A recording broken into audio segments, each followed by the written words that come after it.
Wrap me in a bolt of lightning, send me on my way still smiling. Maybe that's the way I should go, straight into the mouth of the unknown. I left the spare key on the table, I never really thought I'd be able to say I merely visit on the weekends. I lost my whole life and a dear friend. I've said it so many times. The goals here haven't changed. It's winning championships. It starts with winning the North. All we talk about is the North. The Packers have dominated this division for a long time, and we got to get back to that. We've made a big emphasis on winning those division games, and those games are so meaningful. The goal is the division. Under pressure immediately. Makes the turn and is knocked down. 10 to the 5. It is a touchdown. It's for the North. It's for the North.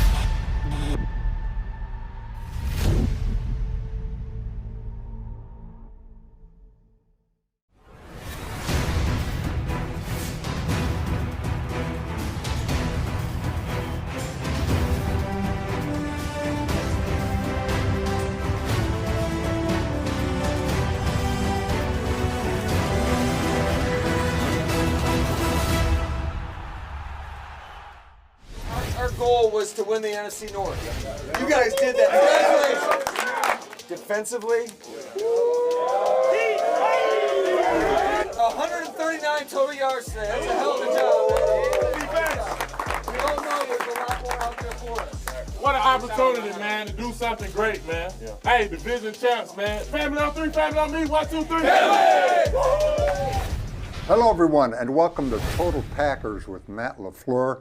Larry McCarren, along with the head coach of the Green Bay Packers. And Matt, congratulations on your division championship. You've had a few days to think about it. How does it feel? Oh, it feels great. That was one of our goals that we set forth the first day we arrived here, and you know, credit to our guys, they were able to accomplish that. And now it's time to reset our goals and move forward into the playoffs. What a special moment in the locker room for you and the team, huh? On a job well done. It sure was. In terms of going into that stadium, is one of the most chaotic environments in the National Football League, and withstanding their early surge, we turned the ball over a couple of times, and got to give credit to our guys for just having that no flinch mentality and just to be able to battle and pick up a huge win on the road. Matt, you guys were down 10-9 at the half. What'd you say to the guys during the break? I said we're in a pretty good spot to only be down 10-9, being -3 in the turnover battle. You guys were playing dominating defense pretty much all night long. And you're talking about an offense that was on a roll, a quarterback that was on a roll, and you guys were just dominating. What were the keys to that?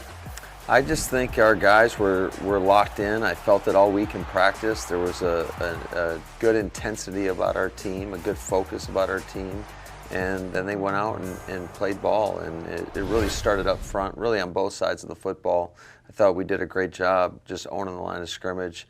Obviously, from a defensive perspective, Kenny Clark, Zadarius Smith, Dean Lowry, Preston Smith, they were consistently in the backfield of the Vikings.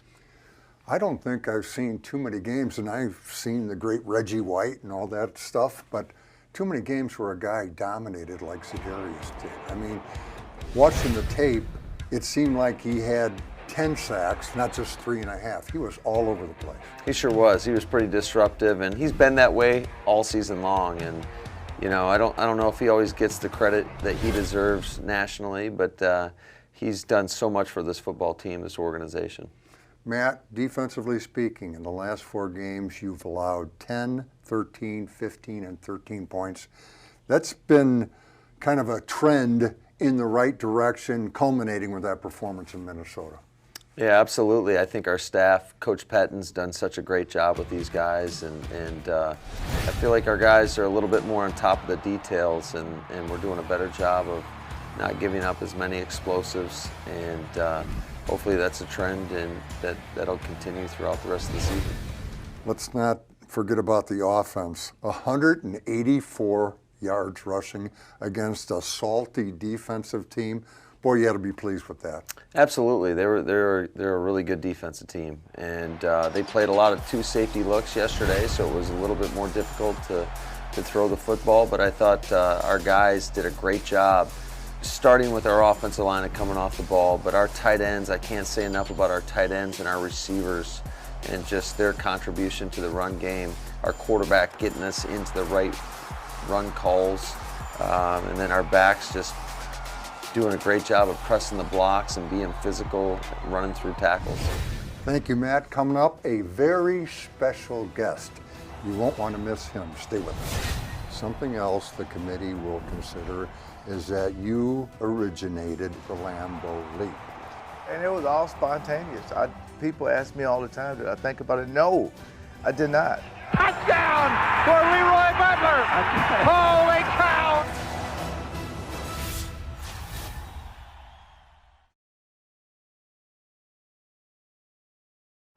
Total Packers with Matt LaFleur is brought to you by Bell & Health and by Fleet Farm.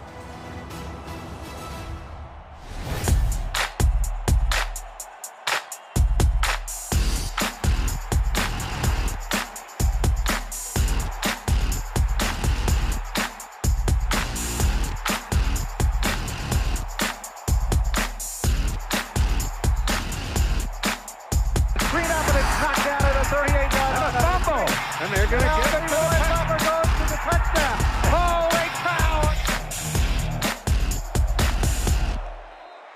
Welcome back. Joining us now, a very, very special guest, former Packers All-Pro safety, LeRoy Butler. And recently, you were named one of the 25 semifinalists for induction into the Pro Football Hall of Fame. Third straight year you've been a semifinalist. Now, in the relatively near future, they're going to name the finalists, the 15 finalists. In between, this time, you just play the waiting game? That's got to be nerve-wracking. Well, I'm used to it in a way. But this the first year at Rock, I really thought about the process because it's the 100th year in the NFL. And I said to myself, you were all decade, and you were the only one that hasn't been a finalist. Not to get in, just to be a finalist. So somebody can get up and state your case. And I was thinking about that. Why is that? I mean, you can't use smallest market. You can't use there's too many guys in the 90s because it was just Brett, Ron Wolf, and Reggie White, and hopefully Holmgren one day. But so I don't know. But yeah, it is a lot of waiting game. But at the same time, you understand, too, that you're blessed. Let's talk about some of your facts and figures. 38 interceptions, 20.5 sacks, the NFL's first 20-20 man. 13 forced fumbles, 10 fumbles recovered, 4 Pro Bowls, 4 times first-team All-Pro, and a member of the All-Decade team from the 90s. Of those numbers that the committee will consider, is there one you're most proud of? It has to be all decade. That's the one I'm most proud of because I found out by mistake. Cause Lee Rimmel was kind of like my uncle. I said, Lee, I got a chance. He looked at me and his glasses, he would pull them down to his nose. He said, what do you mean a chance? You're on it. I said, wait now, they only got like 2 safeties. He said, no, you're on it. And the announcement hadn't come out yet. So I just sat and reflected in my locker and said, man, that's amazing. Because I know it was a big deal about if Brett was going to make it or Aikman was going to be on it. And I looked at that particular team to be one of the guys on it really made me drive home down 41 saying, man, that's amazing. It's truly amazing. Something else the committee will consider is that you invented the Lambeau Leap. And they certainly should consider it because it's probably the most iconic of all football celebrations. However, I think people tend to consider it the wrong part of it. Because prior to your leap, the guy who forced the fumble that Reggie recovered was LeRoy Butler. LeRoy, I would say that is a Hall of Fame play made by a Hall of Fame player. And it was all spontaneous. People ask me all the time, did I think about it? No, I did not. I mean, and you're right, once I caught the phone, I'm looking around, I see Bennett, our outside linebacker, Bryce Pop, and at the side of my eye, I saw Reggie. And I think Steve Wisniewski they were kind of tussling. I said, Reggie's gonna pitch this ball. But Holmgren always told us to never pitch balls. Don't do that because you may fumble it. And as I spontaneously saw him, and he just pitched it to me, and as I'm running down the sideline rock, I never thought about doing anything, but I just remember seeing the fans. What's a better celebration to jump up and hug the fans and say thank you for buying maybe the worst seats in any stadium, but you get just to hug them and show your appreciation. Touchdown for LeRoy Butler. Holy cow. LeRoy, I'm going to throw out some names, and all I'm looking for is like a sentence or two. Your just first reaction. Reggie White. Everything about leadership. Truly everything. It was a losing culture in the 80s going to the early 90s. Reggie changed that. And Reggie was okay to say, it's okay to say that you're saved and play football. And the guy was truly amazing. It's almost like being around your parents when you can't say a bad word. Oh, there's Reggie. You're drinking a beer. Oh, hide the beer. There's Reggie. You gotta just, and I'm just so glad that he was able to come here. Brett Favre. He should have had his own reality show a long time ago because this guy was funny, but you would think he would not imitate Lee Remo. You would think he would not joke on the head coach.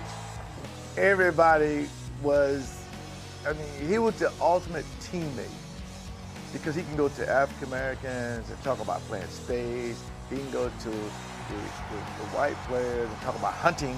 He can go to the young players and talk about Atari or Sega Genesis. He can go to the kids that listen to rock music and rock out. He was the ultimate teammate, and we loved everything about him.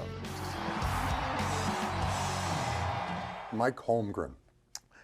If it wasn't for Mike Holmgren, I wouldn't be sitting here because Rock, he convinced me that if you want to be a star, you have to act like one, and you must make big plays. He convinced me that every time I played a safety, Tim McDonald, Mert Hanks, I got to outplay them. If I don't, we're going to lose. That was his conversation. Outplay the guy every week, and you've done your job. Final name for you, LeRoy Butler. Ooh. You're trying to make me cry. Don't do this. No, I'm not trying Yes, to you make you are. cry. Yes, you I want to are. know what LeRoy feels about LeRoy. But I remember a conversation I had with my mother. She's my role model. You know, African American, a wheelchair, had club feet. Kids bullied me from 0 to 12. I was in the projects, Florida, no air conditioning, but I always had a smile on my face because I knew how my life was going to end. And she told me to be a leader, not a follower. But if you're going to follow, choose the right leader. My grandparents, my teachers, you know, positive people. She convinced me of that as a kid, and I told her, Rock, when I grow up, I'm gonna play in the NFL and get you out of the projects. I was an 8-year-old with these braces on my leg like Forrest Gump. And that's all I think about. And the reason why I do want to make the Hall of Fame is to let kids know that you can wear that jacket and still help the community, not just disappear. That gives me a bigger platform to help people I do not know. That's very important to me. And LeRoy, if there is any justice, you are soon to become a Hall of Famer. Thank you for being with us. Thank you. Coming up, this week's Chalk Talk, don't go away.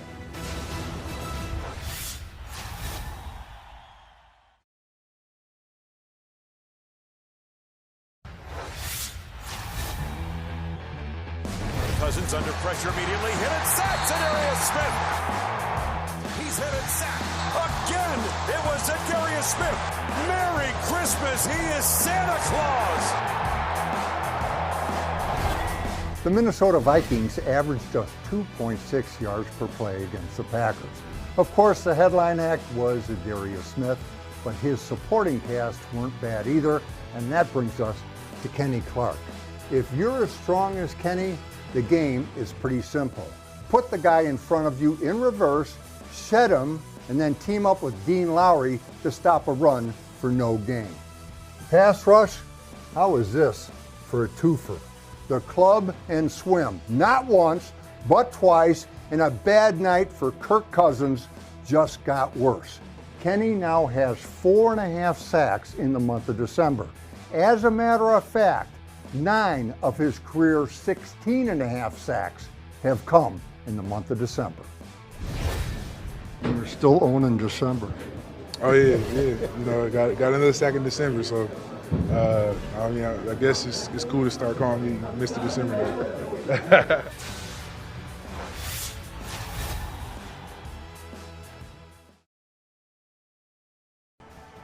Total Packers with Matt LaFleur is brought to you by your local Chevrolet dealer, by Johnsonville, and by Spectrum.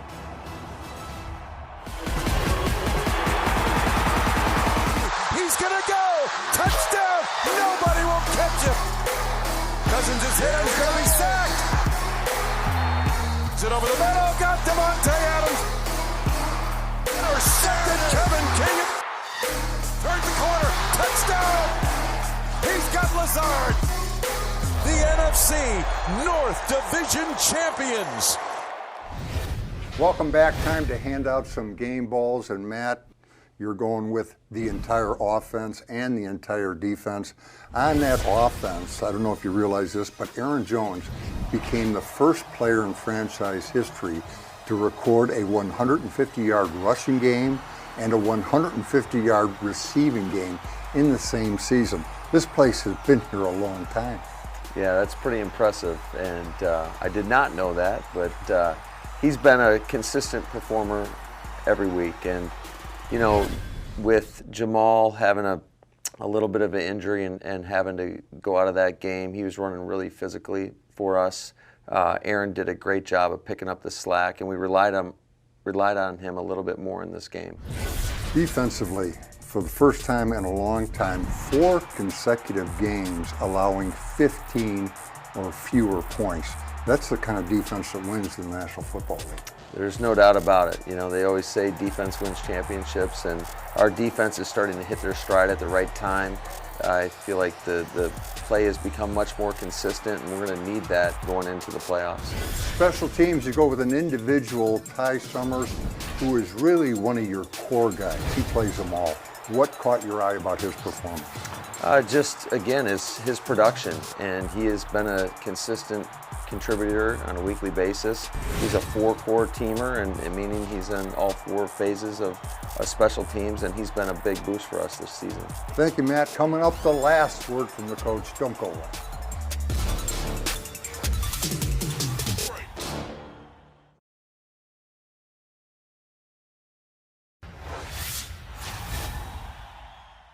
Welcome back. Time for the last word from the coach. And Matt, you wind up the regular season by visiting the Detroit Lions, who pretty much have hit on hard times since you met them last in Week 6.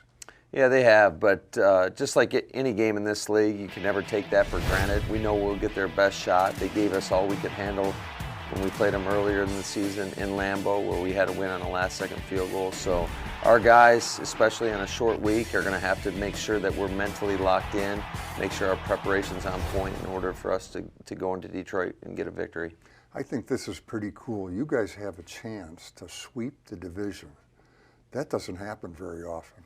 No, it sure doesn't. And not only that, it has huge playoff implications as well in terms of us getting either a 1 or a 2 seed. Matt, thank you. And division championships lead to a Merry Christmas, don't they?